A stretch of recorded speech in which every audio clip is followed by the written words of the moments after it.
the best academy. Hi everyone, welcome to Harish academy. ఈరోజు current అఫైర్స్లో భాగంగా each and every టాపిక్ని మనము డీటెయిల్గా డిస్కస్ చేసుకుందాం. ఇవాళ మన ఫస్ట్ టాపిక్ ఇండియా మాల్దీవ్స్ రిలేషన్స్కి సంబంధించి.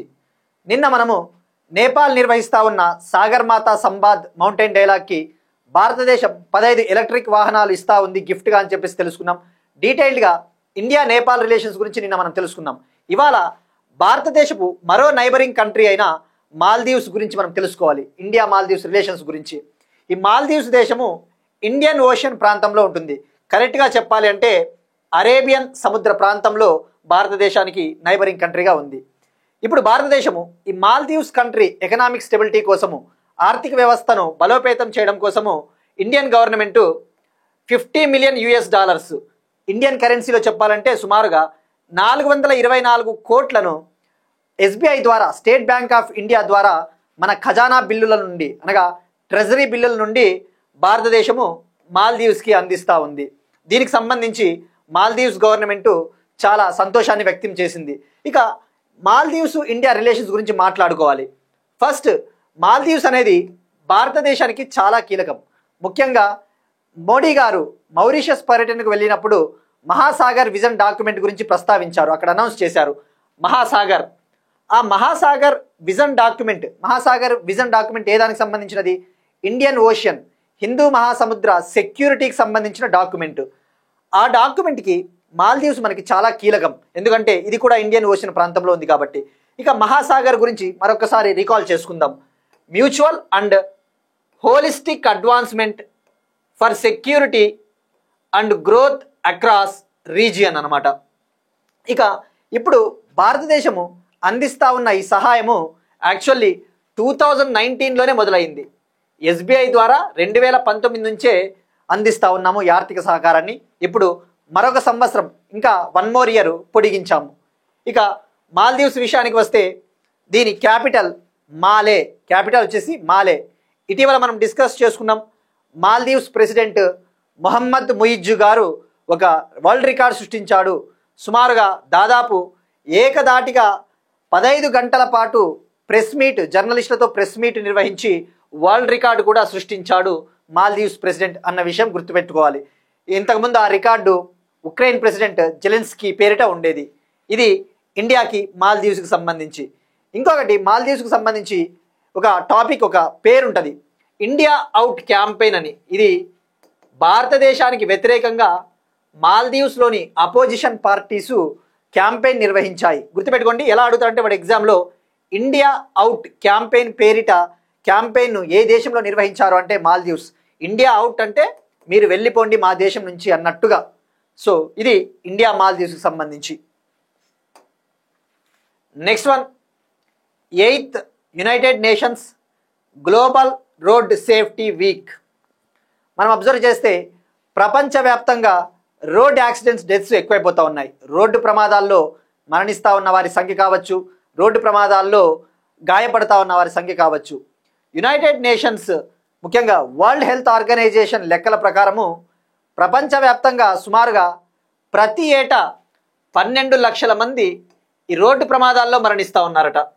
సుమారుగా ప్రతి సంవత్సరం 12 లక్షల మంది మరణిస్తూ ఉన్నారు. దాదాపు 5 కోట్ల మంది ఎవ్రీ ఇయర్ రోడ్డు ప్రమాదాల్లో గాయపడతా ఉన్నారు. ఇది యుఎన్ ఇచ్చిన లెక్కలు రోడ్ సేఫ్టీకి సంబంధించి. సో ఆ రోడ్డు ప్రమాదాలని నివారించడానికి ముఖ్యంగా ఎవరైతే నడుస్తూ ఉంటారో, వాకింగ్ చేసేవాళ్ళు, సైక్లింగ్ చేసేవాళ్ళు, సైకిల్ తొక్కే వాళ్ళకి ఈ రోడ్డు ప్రమాదాల నుంచి వాళ్ళని రక్షించాలని చెప్పేసి ఈ సంవత్సరము 8వ అంతర్జాతీయ రోడ్డు భద్రతా వారోత్సవాల్ని నిర్వహిస్తూ ఉంది. 12వ తారీఖు నుంచి 18వ తారీఖు మే, అనగా నిన్న మొదలైంది. 1 వీక్ పాటు జరుగుతుంది. యునైటెడ్ నేషన్స్ ప్రతి 2 ఏళ్లకు ఒకసారి ఈ రోడ్డు భద్రతా వారోత్సవాల్ని నిర్వహిస్తుంది. ఇప్పుడు 12 నుంచి 18 వరకు జరగబోతా ఉంది. థీమ్ మనకి ముఖ్యం, making walking and cycling safe. అంటే వాకింగ్ని, సైక్లింగ్ని సేఫ్గా ఉంచేలా చేయాలి. ఇక రోడ్డు భద్రతా విషయానికి వస్తే 2025లో దాదాపుగా 100కు పైగా దేశాలు మొరాకో దేశంలోని మొరాకో క్యాపిటల్ మర్రకేష్లో ఒక డిక్లరేషన్ను కూడా తీసుకొని వచ్చారు. అదే మర్రకేష్ డిక్లరేషన్. గుర్తుపెట్టుకోండి, 2025 ఫిబ్రవరిలో రోడ్ సేఫ్టీకి సంబంధించి మర్రకేష్ డిక్లరేషన్ని తీసుకొని వచ్చారు. అలానే యునైటెడ్ నేషన్స్ ఐక్యరాజ్య సమితి 2021లో ఒక అంతర్జాతీయ ప్లాన్ని కూడా తీసుకొని వచ్చింది. Global plan for the decade of action on road safety. ఇది 2030 వరకు ఉంటుంది. దీని ముఖ్య ఉద్దేశము టార్గెట్ వచ్చేసి 2030 నాటికల్లా ఈ రోడ్డు ప్రమాదాల్లో మరణిస్తున్న వారి సంఖ్య, అలానే రోడ్డు ప్రమాదాలకు గురవుతున్న వారి సంఖ్యను 50% తగ్గించాలి అనేది టార్గెట్. గుర్తుపెట్టుకోండి, 50%. ఈ మర్రకేష్ డిక్లరేషన్ టార్గెట్ కూడా అదే. రోడ్డు మరణాలను 50% తగ్గించాలి 2030 కల్లా. ఇది UN global road safety week సంబంధించి. ఇక నెక్స్ట్ వన్, ఇంటర్నేషనల్ రిలేషన్స్కి సంబంధించి యూకే గవర్నమెంట్ బ్రిటన్ వీసా నిబంధనలను మరింత కఠినంగా చేయబోతా ఉంది, అంటే మరింత స్ట్రిక్ట్ చేయబోతా ఉంది. మనం చూస్తూ ఉన్నాం ఆల్రెడీ ప్రపంచవ్యాప్తంగా, ముఖ్యంగా అమెరికా ట్రంప్ అడ్మినిస్ట్రేషన్ వచ్చిన తర్వాత గోల్డ్ కార్డ్ వీసా పేరిట భారతీయుల్ని, ముఖ్యంగా విదేశాల నుంచి వస్తూ ఉన్న ఇమ్మిగ్రెంట్స్ని నియంత్రించాలని చెప్పేసి కఠినమైన నిబంధనలు తెస్తూ ఉన్నారు.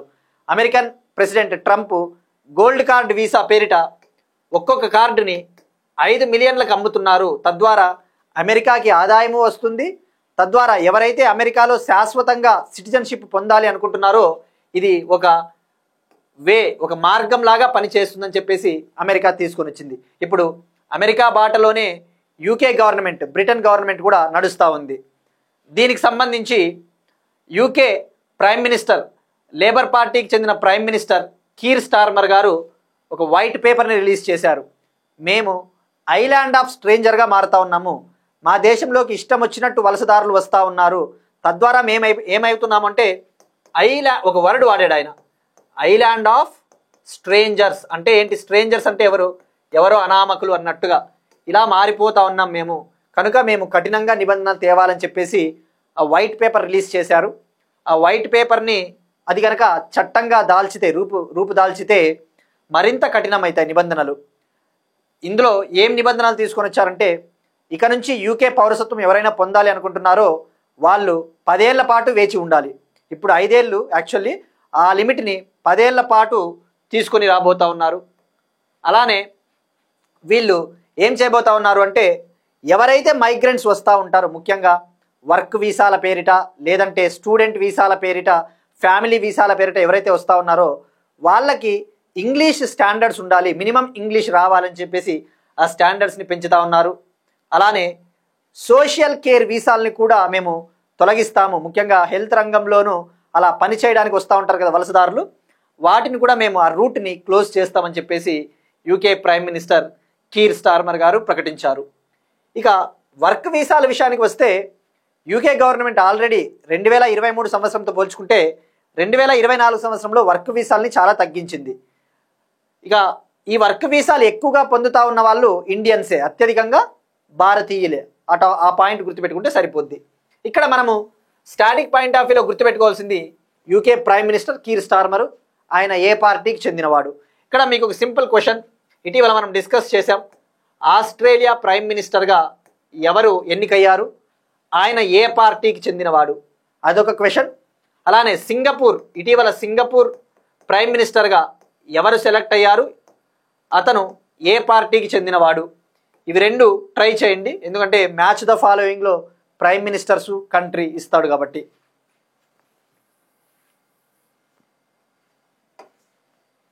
Next one, again international relations సంబంధించి వివిధ దేశాల్లో జరుగుతూ ఉన్న important events, incidents. Burkina Faso country, ఇది వెస్ట్ ఆఫ్రికా దేశము, పశ్చిమ ఆఫ్రికా దేశము. ఈ బుర్కినా ఫాసో కంట్రీలో ప్రభుత్వ బలగాలు, గవర్నమెంట్ ఫోర్సెస్ అతి కిరాతకంగా సుమారుగా 100 మంది సివిలియన్స్ని కాల్చి చంపారు. ఇక్కడ మనం ఫోకస్ చేయాల్సింది బుర్కినా ఫాసో మిలిటరీ పరిపాలిస్తూ ఉంది. 2022 సంవత్సరం నుంచి మిలిటరీ రూలు బుర్కినా ఫాసోలో ఉందన్నమాట. ఇక్కడ మనం తెలుసుకోవాల్సింది వీళ్ళు ఏ జాతికి చెందిన పౌరుల్ని చంపారు అంటే ఫులనీ ట్రైబ్స్, గుర్తుపెట్టుకోండి, ఫులనీ జాతి. ఈ ఫులనీ జాతి పాస్టోరలిస్టిక్ కమ్యూనిటీ, అంటే వీళ్ళు పాడి పశువుల్ని పెంచుకుంటూ బతికే ప్రజలు, వీళ్ళని కాల్చి చంపారు. మనకి జాగ్రఫీ పాయింట్ ఆఫ్ వ్యూలో కరెంట్ అఫైర్స్ జాగ్రఫీకి లింక్ అవుతాయి, ఇంటర్నేషనల్ రిలేషన్స్ చదివేటివి జాగ్రఫీకి లింక్ అవుతాయి. మనకి ఎలా అడుగుతా అంటే ట్రైబ్స్ ఇలా ఇస్తాడు, కంట్రీ, ఈ ట్రైబ్ ఏది అని చెప్పేసి. ఇప్పుడు ఫులనీ జాతి ప్రజలు అంటే మనకి బుర్కినా ఫాసో అనే ఐడియా ఉండాలి. ఇటీవల మనం డిస్కస్ చేసుకున్నాం, సౌత్ సూడాన్ అంతర్యుద్ధంలో 2 తెగల మధ్య మొదలైన యుద్ధము, యాక్చువల్లీ ఇద్దరు ప్రెసిడెంట్ల మధ్య, ఇద్దరు పొలిటికల్ లీడర్స్ మధ్య మొదలైన అంతర్యుద్ధము అది ఒక ట్రైబల్ కాన్ఫ్లిక్ట్గా ముదిరిందని చెప్పేసి కూడా మనం డిస్కస్ చేసుకున్నాం. అప్పుడు 2 జాతుల గురించి డిస్కస్ చేసుకున్నాం, ఒకటి డింకా జాతి, మరొకటి నుయర్ జాతి అని. ఇక్కడ గుర్తుపెట్టుకోవాల్సింది, డింకా జాతి, నుయర్ జాతి అనేది సౌత్ సూడాన్కు చెందిన తెగలు, ఫులనీ బుర్కినా ఫాసో. ఇంకొకటి ఇటీవలే సుప్రీంకోర్టు రోహింగ్యా ఇమ్మిగ్రెంట్స్ని ఉద్దేశించి కూడా చెప్పింది, రోహింగ్యాలు కనుక అక్రమ వలసదారులైతే వాళ్ళని భారతదేశం నుంచి పంపించేయండి అని కూడా చెప్పింది. ఇక రోహింగ్యాలు అంటే మ్యాన్మార్ కంట్రీ అని గుర్తుపెట్టుకోవాలి. ఇది బుర్కినా ఫాసో గురించి. ఇక బుర్కినా ఫాసో గురించి మనకి మినిమం ఐడియా ఉండాలి. ఈ బుర్కినా ఫాసో అనేది సాహెల్ ప్రాంతంలో ఉంటుంది, ఆఫ్రికాలోని సాహెల్ ప్రాంతం. గుర్తుపెట్టుకోండి, సాహెల్ రీజియన్ ఏ ఖండం అంటే ఆఫ్రికా. సాహెల్ రీజియన్ అంటే ఇది ఒక సెమీ అరిడ్ ప్రాంతం అని చెప్పవచ్చు, అంటే ఎక్కువగా పంటలు పండవు. ఒక విధంగా చెప్పాలంటే ఒక డిజర్ట్ టైప్ ఉంటుంది. మీరు అబ్జర్వ్ చేస్తే ఇది ఆఫ్రికా ఖండము, ఇక్కడంతా సహారా డిజర్టే ఉంటుంది, సహారా డిజర్ట్. బుర్కినా ఫాసో మీరు అబ్జర్వ్ చేస్తే వెస్ట్ సైడ్ ఉంటుంది. ఇక ఇక్కడ ఇంకొకటి మనకి ఇంపార్టెంట్, లేక్ విక్టోరియా అని ఉంటుంది ఆఫ్రికాలో, లేక్ విక్టోరియా. ఆ లేక్ విక్టోరియా 3 దేశాలను బార్డర్గా కలిగి ఉంటుంది. 3 దేశాల్లో ఇది ప్రవహిస్తుంది, టాంజానియా, ఉగాండా, కెన్యా. అది గుర్తుపెట్టుకోండి, ఇది ఆఫ్రికాలోనే అతిపెద్ద లేక్ సరస్సు అని చెప్పవచ్చు, టాంజానియా, ఉగాండా, కెన్యా. ఎప్పుడైనా మనం చదివేటప్పుడు ప్రతి ఇంటర్నేషనల్ రిలేషన్స్ జాగ్రఫీకి లింక్ అయి ఉంటుంది. ఎలా అంటే మనం ఇటీవల బ్రహ్మోస్ మిస్సైల్ గురించి డిస్కస్ చేసుకున్నాం. బ్రహ్మోస్ మిస్సైల్ ఇండియాకి రష్యాకి మధ్య జాయింట్ ప్రాజెక్టు. మరి బ్రహ్మోస్ మిస్సైల్కి పేరు ఎలా వచ్చింది?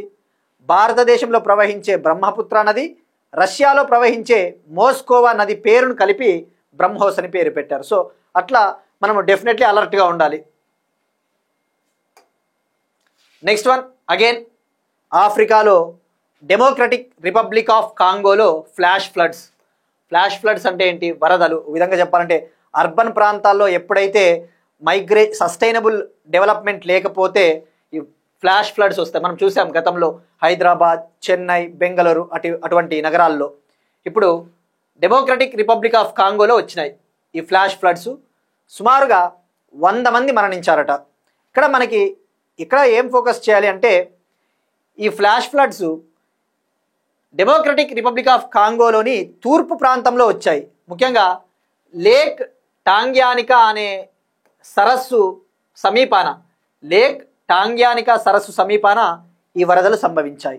సో ఇక్కడ దీని గురించి తెలుసుకోవాలి.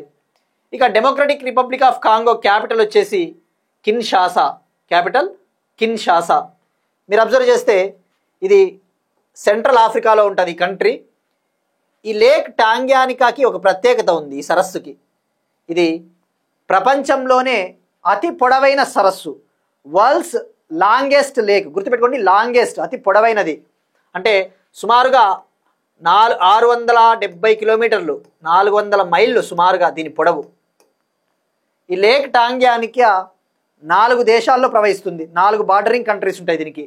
ఒకటి Democratic Republic of Congo, Burundi, Tanzania, Zambia. ఇవి మనకి చాలా ఇంపార్టెంట్. ఇది మనకు ఫ్లాష్ ఫ్లడ్స్ గురించి. Next one, again international relations సంబంధించి తాలిబాన్ గవర్నమెంట్, ఆఫ్ఘనిస్తాన్లోని తాలిబాన్ గవర్నమెంట్ చెస్ క్రీడని బ్యాన్ చేసింది. దీనికి ప్రధాన కారణము ఇస్లామిక్ షరియా చట్టం ప్రకారము ఈ చెస్ గేమ్ అనేది మేము అలౌ చేయము, ఇది జూదం వంటి గేమ్ ఇది. ముఖ్యంగా గ్యాంబ్లింగ్కి ప్రధాన కారణము జూదం లాంటి గేమ్ కాబట్టి చెస్ని బ్యాన్ చేస్తా ఉన్నామని చెప్పేసి ప్రకటించింది. ఇది డైరెక్ట్గా ఫ్యాక్ట్ ఓరియంటెడ్. ఇక తాలిబాన్ గవర్నమెంట్ వచ్చిన తర్వాత ఆఫ్ఘనిస్తాన్లో నాట్ ఓన్లీ చెస్, గతంలో 2024 సంవత్సరంలో మార్షల్ ఆర్ట్స్ను కూడా ఇది బ్యాన్ చేసింది, ఇస్లామిక్ చట్టానికి వ్యతిరేకమని. అలానే ఇటీవల మనం డిస్కస్ చేసుకున్నాం, ఆఫ్ఘాన్ మహిళా క్రికెటర్ల కోసము ఇంటర్నేషనల్ క్రికెట్ కౌన్సిల్ ఒక స్పెషల్ టాస్క్ ఫోర్స్ వేసిందని కూడా మనం డిస్కస్ చేసుకున్నాం. అంటే దీన్ని బట్టి అర్థం చేసుకోవచ్చు, ఆఫ్ఘనిస్తాన్లో మహిళలు క్రీడల్లో పాల్గొనకుండా కూడా బ్యాన్ చేసింది. సో ఈ 3 ఈవెంట్స్ గుర్తుండాలి. నెక్స్ట్ వన్, డిఫెన్స్కి సంబంధించి ఒక మిస్సైల్, హిమార్స్ రాకెట్ సిస్టమ్స్. మనము ఇటీవల మిస్సైల్స్ గురించి ఎక్కువ చూస్తూ ఉన్నాం కాబట్టి తైవాన్ కంట్రీ తొలిసారిగా అమెరికాకు చెందిన హిమార్స్ రాకెట్ సిస్టమ్స్ని పరీక్షించింది, టెస్ట్ చేసింది. ఇక్కడ హిమార్స్ రాకెట్ అంటే ఏంటి? High mobility artillery rocket systems, high mobility artillery rocket systems. వీటిని అమెరికా ఆర్మీ మరియు అమెరికా నేవీ కోసము అమెరికాకు చెందిన లాక్హీడ్ మార్టిన్ కంపెనీ డెవలప్ చేసింది. సో ఇక్కడ గుర్తుపెట్టుకోవాల్సింది ఈ కంపెనీ నేము, ఆ కంట్రీ. ఇక ఈ హిమార్స్ రాకెట్స్ని ఆల్రెడీ గతంలో అమెరికా వాళ్ళు ఉక్రెయిన్కి సప్లై చేశారు. ఉక్రెయిన్ రష్యాకి వ్యతిరేకంగా కూడా వీటిని వాడింది. ఇక ఈ ఇమేజ్లో చూపిస్తున్నట్టు ఇది ఎలా ఉంటుందంటే, దీని ప్రాముఖ్యత, దీని స్పెషాలిటీ, ఇది ట్రక్ మౌంటెడ్ యూనిట్ అని చెప్పవచ్చు. అంటే ఇప్పుడు ఇది ట్రక్ ఉంది, ఈ ఇమేజ్లో చూపిస్తున్నట్టు. ఈ ట్రక్ నుంచి మల్టిపుల్ రాకెట్స్ని, అనేక రాకెట్లను ఒకేసారి లాంచ్ చేయవచ్చు, ఒకేసారి ఫైర్ చేయవచ్చు. ఇది దీని ప్రత్యేకత. ఇక మిసైల్స్, మనము ఇండియా పాకిస్తాన్ క్రైసిస్లో కూడా మనం చూస్తూ ఉన్నాం. ఇండియన్ ఆర్మీ వాళ్ళు, ఇండియన్ మిలిటరీ హరూప్ డ్రోన్స్ను కూడా ప్రయోగించింది. హరూప్ డ్రోన్స్ ఏ కంట్రీకి చెందినవో ఎగ్జామ్లో అడుగుతాడు డైరెక్ట్గా.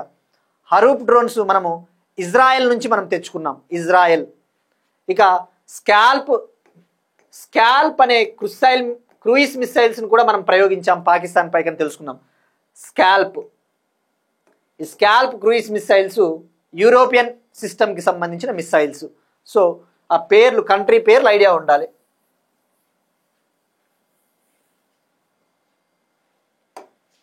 ఇప్పుడు ఒక క్వశ్చన్ చూద్దాం. ఇది బంగ్లాదేశ్ క్రైసిస్కి సంబంధించి. గత సంవత్సరం షేక్ హసీనా గారిని దేశం నుంచి వెళ్ళగొట్టిన తర్వాత ఆమె ఫాలోయర్స్ పైన, ఆమె లాయలిస్టుల పైన బంగ్లాదేశ్ గవర్నమెంట్ ఒక ఆపరేషన్ని లాంచ్ చేసింది, వాళ్ళని టార్గెట్గా చేసుకుని. దానికి సంబంధించి what is the name of the large scale security operation launched by Bangladesh targeting loyalists of former prime minister Sheikh Hasina. మాజీ ప్రధానమంత్రి షేక్ హసీనా విశ్వాసులను లక్ష్యంగా చేసుకొని బంగ్లాదేశ్ ప్రారంభించిన పెద్ద ఎత్తున భద్రతా ఆపరేషన్ పేరు ఏమిటి?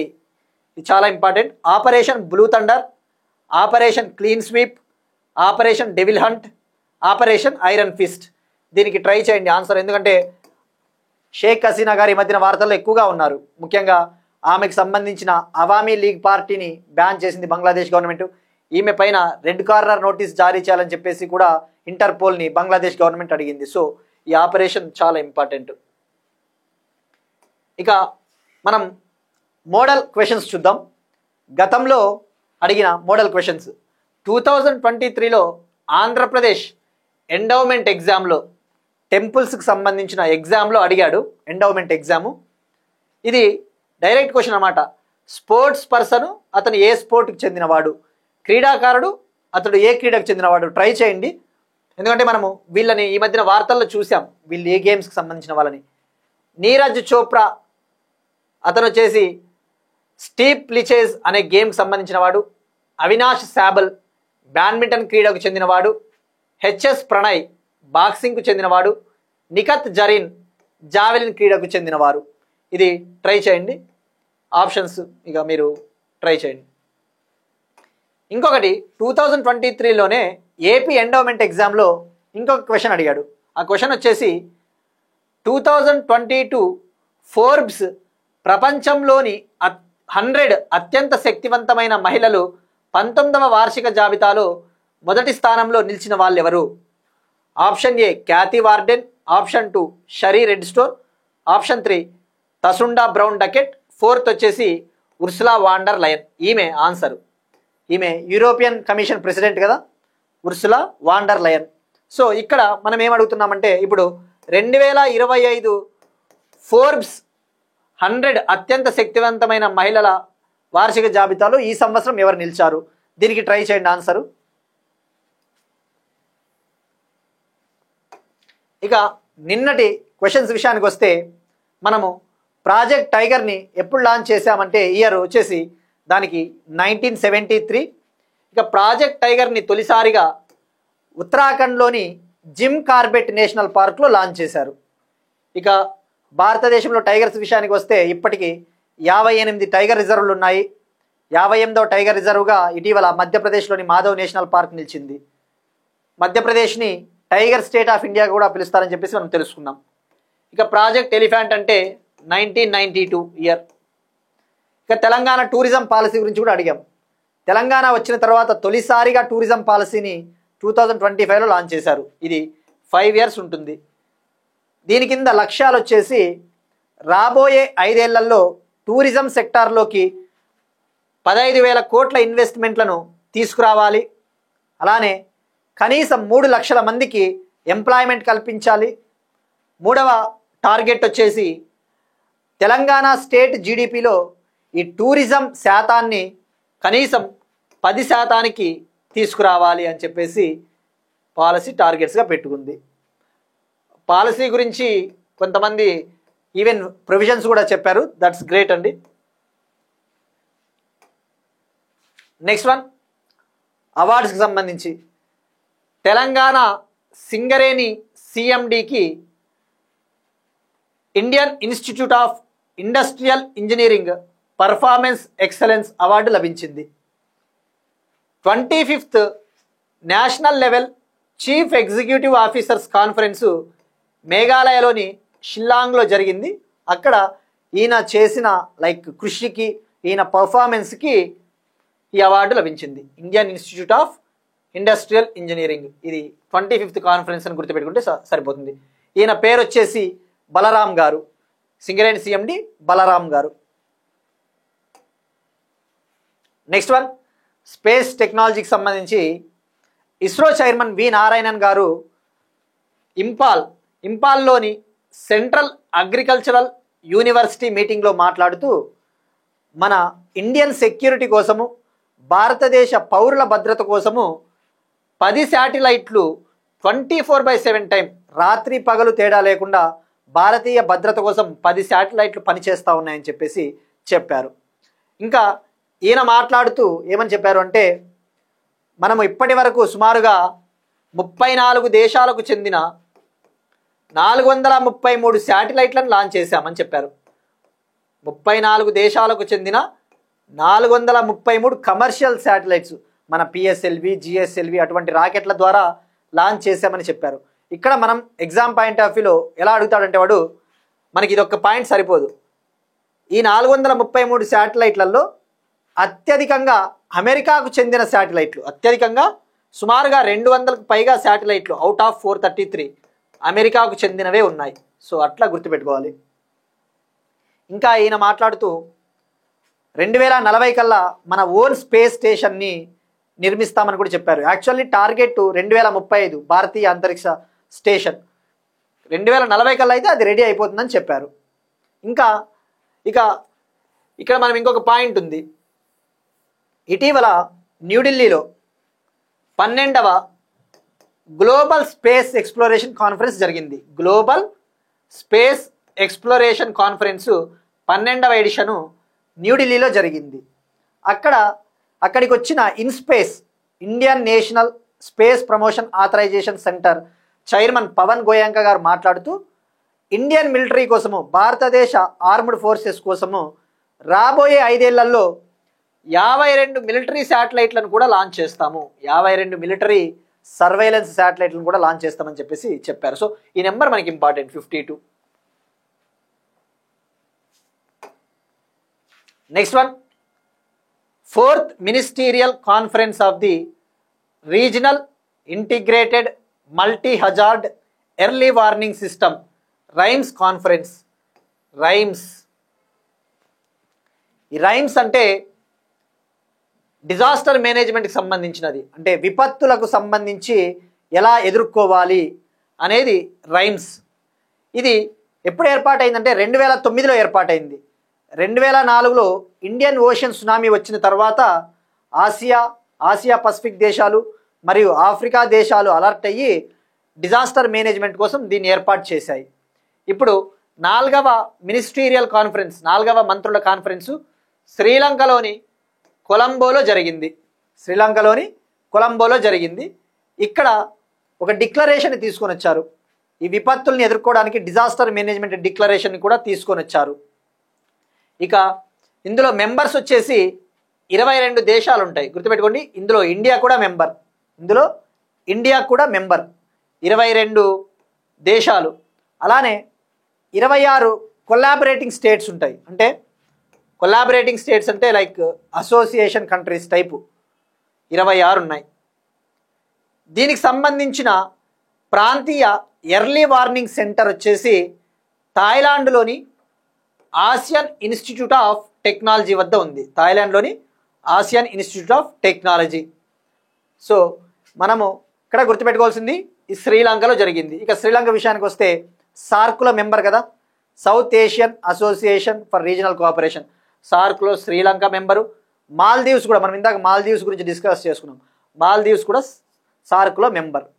ఇక మనం గుర్తుంచుకోవాల్సింది ఇలాంటి కాన్ఫరెన్సెస్ జరిగినప్పుడు ఇవి చాలా ఇంపార్టెంట్. 4th మినిస్టీరియల్ కాన్ఫరెన్స్, ఆ నెంబర్ చాలా ఇంపార్టెంట్. ఫర్ ఎగ్జాంపుల్, ఇటీవల నేపాల్లోని కఠ్మండ్లో 3rd BIMSTEC agricultural ministers meeting జరిగిందని చెప్పేసి మనం నిన్న డిస్కస్ చేసుకున్నాం. అలానే బ్రెజిల్లోని బ్రసీలియా పట్టణంలో 11th ఎన్విరాన్మెంటల్ మినిస్టర్స్ మీటింగ్ కూడా జరిగింది. ఈ నెంబర్ ఇంపార్టెంట్. 11th పర్యావరణ మంత్రుల సదస్సు. అక్కడ ఏమని చెప్పారు వాళ్ళు? బాకు టు బెలం రోడ్ మ్యాప్ని ప్రస్తావించారు. అలానే అదే బ్రెజిలియా పట్టణంలో 11th BRICS labour ministers meeting, labour మంత్రుల సదస్సు కూడా జరిగింది. సో ఈ నెంబర్ ఇంపార్టెంట్. ఇక్కడ వీళ్ళు ప్రస్తావించారు ఈ వర్కర్స్కి సంబంధించి, లేబర్ ప్రొడక్టివిటీకి సంబంధించి క్లైమేట్ చేంజ్, ఆర్టిఫిషియల్ ఇంటెలిజెన్స్, కృత్రిమ మేధస్సు చాలా ఇంపాక్ట్ చేయబోతా ఉన్నాయని చెప్పేసి ఈ సదస్సులో చర్చించారు. సో ఈ నెంబర్స్ చాలా ఇంపార్టెంట్. ఇక రైమ్స్ విషయానికి వస్తే భారతదేశం దీనికి ఇప్పుడు ప్రస్తుతం అధ్యక్షత వహిస్తూ ఉంది. ఈ రైమ్స్కి భారతదేశం అధ్యక్షత వహిస్తూ ఉంది. Next one, global fire power index 2025. ఇవాళ బిజినెస్ లైన్ పేపర్లో ఈ గ్లోబల్ ఫైర్ పవర్ ఇండెక్స్ గురించి ఇచ్చాడు. మనం ఆల్రెడీ చూస్తూ ఉన్నాం, ఇండియాకి పాకిస్తాన్కి కావచ్చు, ప్రపంచవ్యాప్తంగా మిలిటరీ టెన్షన్స్ ఎక్కువ అయిపోయాయి. రష్యా ఉక్రెయిన్కి, లేదంటే గాజా క్రైసిస్, ఇవన్నీ చూస్తూ ఉన్నాం.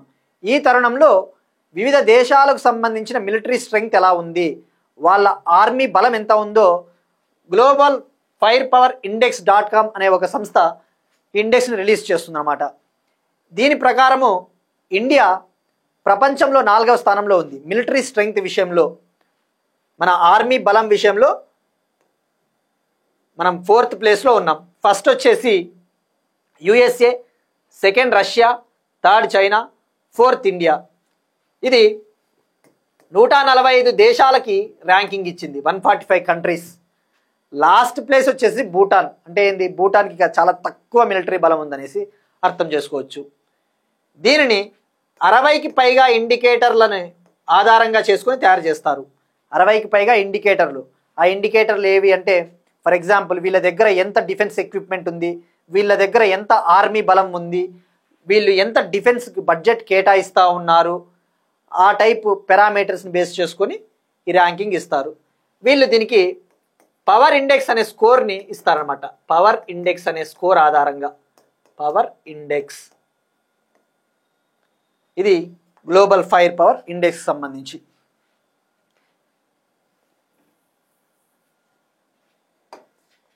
That's it, these are today's current affairs.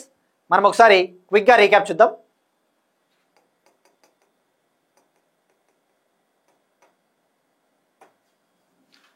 India Maldives relations. 8th United Nations global road safety week. Britain visa నిబంధనలు కఠినతరం. బుర్కినా ఫ్యాసోలో నరమేధం. Flash floods in Democratic Republic of Congo.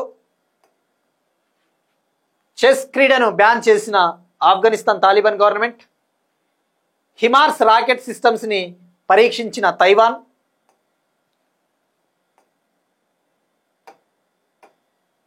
Singareni సిఎండికి Indian Institute of Industrial engineering performance excellence award.